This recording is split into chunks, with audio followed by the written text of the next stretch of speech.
नमस्कार।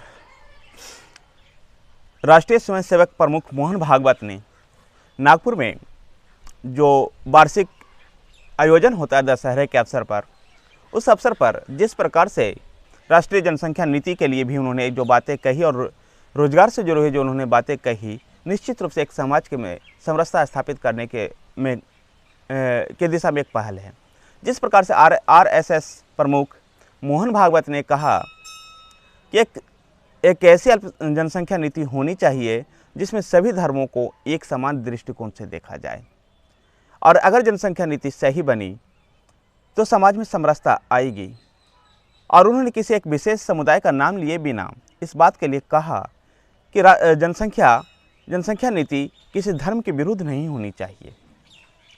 जनसंख्या समरसता को स्थापित करना चाहिए। और जनसंख्या परिवर्तन का उदाहरण देते हुए उन्होंने कहा कि अगर जनसंख्या परिवर्तन हुआ, देश की डेमोग्राफी चेंज हुई, तो उससे सूडान और चाड जैसे देशों का जो समस्या उत्पन्न हुई है वो भी उत्पन्न हो सकती है। साथ ही उन्होंने रोजगार को लेकर के जिस प्रकार की बातें कही कि केवल 20 या 30% को ही सरकारी नौकरी दी जा सकती है। रोजगार का मतलब सरकारी नौकरी नहीं होना चाहिए, बल्कि प्राइवेट क्षेत्रों में भी नौकरी और स्वरोजगार भी होना चाहिए। निश्चित रूप से ये बात उनके सराहनीय है और कह सकते हैं कि सरकार समाज में कभी भी 100% लोगों को सरकारी नौकरी दे करके बेरोजगारी दूर नहीं की जा सकती है। बेरोजगारी दूर करने के लिए प्राइवेट सेक्टर्स और स्वरोजगार को बढ़ावा देना ही होगा।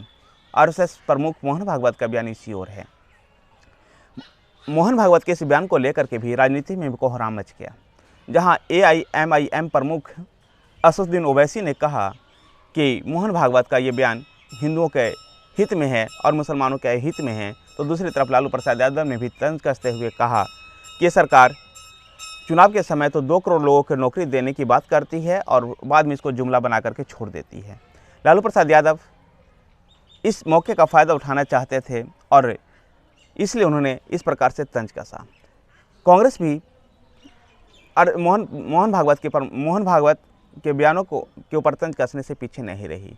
आरएसएस राष्ट्रीय स्वयंसेवक का 2022 का दशहरा समारोह का आयोजन जो नागपुर में हुआ, वो भी इस बार और ऐतिहासिक रहा कि पहली बार उन्होंने मुख्य अतिथि के रूप में एक महिला को बुलाया, और वो महिला 2 बार माउंट एवरेस्ट विजय करने वाली संतोष यादव थी। इससे पहले भी राष्ट्रीय स्वयंसेवक का इस कार्यक्रम में कई प्रमुख अतिथि आते रहे हैं, जिसमें प्रणब मुखर्जी जैसे नाम भी शामिल हैं। धन्यवाद साथियों। अगर आपको वीडियो पसंद आए तो वीडियो को लाइक कीजिए, शेयर कीजिए। हमारे साथ बने रहने के लिए हमारे चैनल पर पेज को सब्सक्राइब कीजिए।